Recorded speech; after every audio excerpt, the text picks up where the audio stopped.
Excellence should be celebrated. But what happens when success is questioned instead? The hum of conversation filled the classroom, a mixture of excitement and groans as students checked their test results. Some exchanged high fives, others sighed in disappointment, stuffing their graded papers into backpacks. At the front of the room, Mrs. Whitman sat at her desk, flipping through a stack of answer sheets with careful precision. Maya Carter sat near the window, her hands folded neatly on her desk. She had always been the kind of student who preferred to blend in rather than stand out, keeping her head down and letting her work speak for itself. But today, there was no avoiding the attention. Her name sat at the very top of the results list, a perfect score circled in red ink, the highest in the class. She could feel eyes darting toward her, some curious, others skeptical.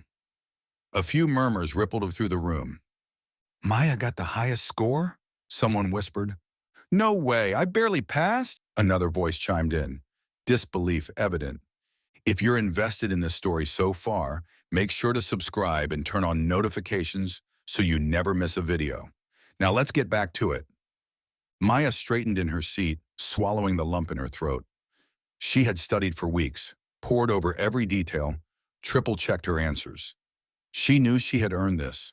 But as she glanced toward the front of the room, she noticed Mrs. Whitman had stopped flipping through the papers.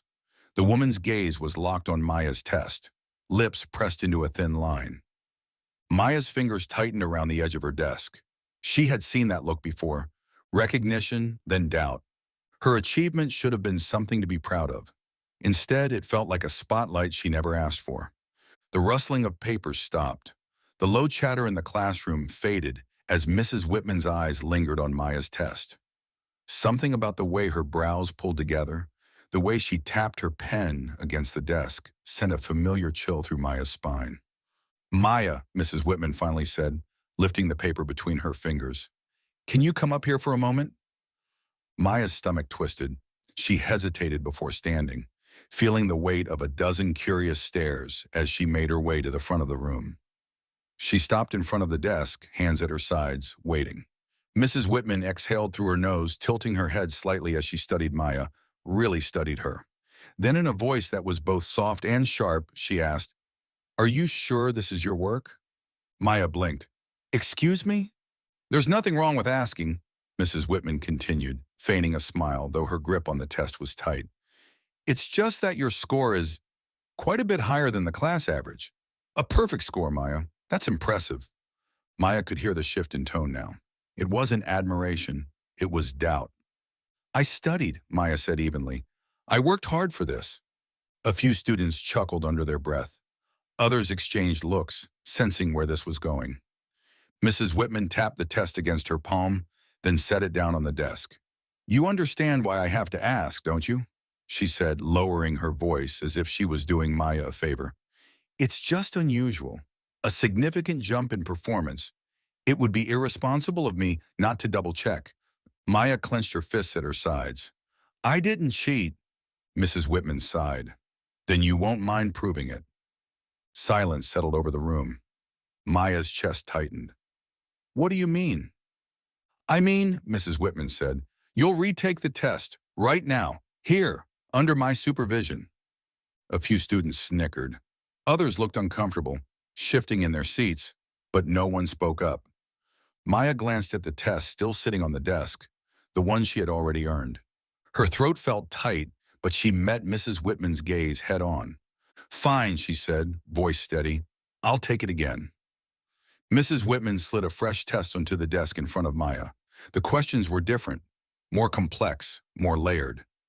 This wasn't the same exam. Maya knew what was happening. This was meant to trip her up. The clock on the wall ticked loudly, filling the silent room as students pretended to focus on their own work. But their attention kept drifting back to her. The whispers had already started. A few kids in the back exchanged glances. Some shook their heads. Others smirked. Maya tightened her grip on her pencil. Mrs. Whitman folded her arms and stood beside the desk, her eyes never leaving Maya. She wanted a mistake. She was waiting for one. Maya took a slow breath, pushing away the knot in her stomach. She had studied for this material, more than anyone in this room. She had stayed up late, worked through problems twice, 3 times until they made sense. This wasn't luck. She wasn't about to let anyone take that from her. Flipping to the first question, she started writing. Minutes passed, the weight of every glance pressing into her back. The classroom, once just another place to learn, now felt suffocating. She could feel the silent challenge in Mrs. Whitman's gaze. The second question was harder than the first, a multi-step equation meant to confuse. Maya broke it down methodically, her mind blocking out the quiet hum of voices.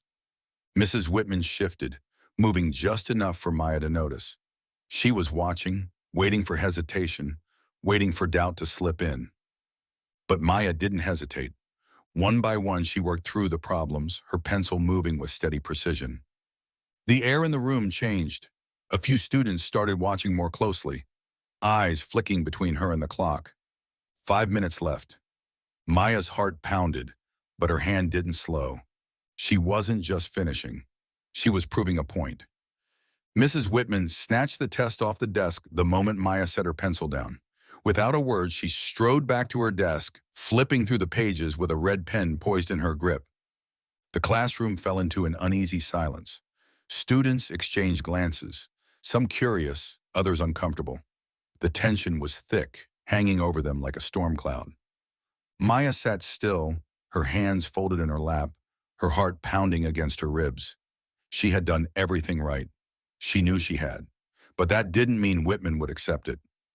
The teacher's pen hovered over the first problem, then the second. Her face remained unreadable. One by one, she moved through the answers, her brows furrowing deeper with each check mark. By the time she reached the last question, her fingers clenched around the test paper. Silence. Then the sound of the pen dropping onto the desk. Whitman inhaled sharply. You... She hesitated, pressing her lips together. You scored even higher this time. A few students sucked in a breath. One of them, a boy in the back, let out a low whistle. Damn, someone muttered. Guess she was just smarter than all of us. Whitman's jaw tensed. Her fingers tightened around the test as if she were trying to find something, anything, to discredit. Maya tilted her head, waiting. The teacher's eyes darted around the room as if looking for support, but there was none. Slowly, she set the test down. Well, I suppose that settles it. Her voice was barely above a whisper. But it didn't settle anything. Not for Maya, not for the students still watching, and certainly not for the teacher, whose own bias had just unraveled right in front of everyone. The tension in the room thickened. A few students exchanged uneasy glances, whispering among themselves. Then Liam, a boy who usually kept to himself, shifted in his seat and raised his voice just enough for everyone to hear. Would you have made anyone else retake it? The question hit like a hammer. Mrs. Whitman's head snapped up. Excuse me? You heard me, Liam said, his voice steady. If someone else had scored the highest, would you have made them do it again? A murmur rippled through the class. Some nodded in agreement. Others stared at the teacher, waiting for an answer. Whitman's mouth opened, but no words came out. Her fingers trembled slightly as she straightened the test papers on her desk. Maya sat up a little taller. Her heart was racing, but she refused to let it show. She met Whitman's eyes, her voice calm but firm. You didn't expect me to win, she said. That's why you doubted me. A heavy silence followed. The weight of Maya's words hung in the air, undeniable. Whitman swallowed hard, but she had nothing to say, because the truth was standing right in front of her, and the entire class had seen it. By the next morning, whispers of what had happened in Whitman's classroom had spread far beyond its walls. The hallways buzzed with murmurs. Some students shared the details in hushed tones, while others spoke openly about the unfairness of it all. A few students, emboldened by what they had witnessed, decided to say something. One by one, they approached other teachers, then the school counselor, until finally the principal's office got involved. By lunch, the story had reached the ears of Maya's parents. When they arrived at the school, they weren't alone. Other parents, some of whom barely knew Maya, wanted answers too. Why had a bright young girl been singled out? Why had her success been met with doubt instead of praise? The school administration had no choice but to launch an investigation. Teachers were questioned, students were interviewed, and Whitman was called into the principal's office. For the first time in her long career, She felt something she wasn't used to: scrutiny. She tried to justify her decision. "I was only ensuring academic integrity," she insisted. "It had nothing to do with race." But the principal wasn't buying it. Neither were the parents. Neither was Maya. The evidence was clear. No other student had ever been asked to retake an exam under those circumstances. No other student had been doubted for excelling. A formal complaint was filed. Whitman was placed under review. The school, eager to contain the damage, released a statement reinforcing its commitment to fairness and equal opportunity. But for Maya, the real victory wasn't in policy changes or disciplinary action. It was in the way students now looked at her, not with doubt, but with admiration. It was in the way a younger black student approached her in the hallway and whispered, "You showed them." It was in the quiet pride she saw in her parents' eyes when she walked through the front door that evening. That night, Maya sat on her bed, staring at the retake exam in her hands.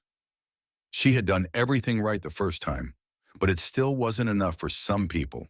She thought about the way Whitman hesitated, the way the class fell silent when the score was announced. She had proved herself, but why did she have to? Maya let out a deep breath. This wouldn't be the last time someone doubted her. But next time, she wouldn't just prove them wrong. She'd make sure they had no choice but to see her. We appreciate you sticking with us until the end. If this story resonated with you, make sure to subscribe and turn on notifications so you never miss a new video. Your support means everything to us. Also, let us know in the comments section your thoughts on the video. We're reading every single one.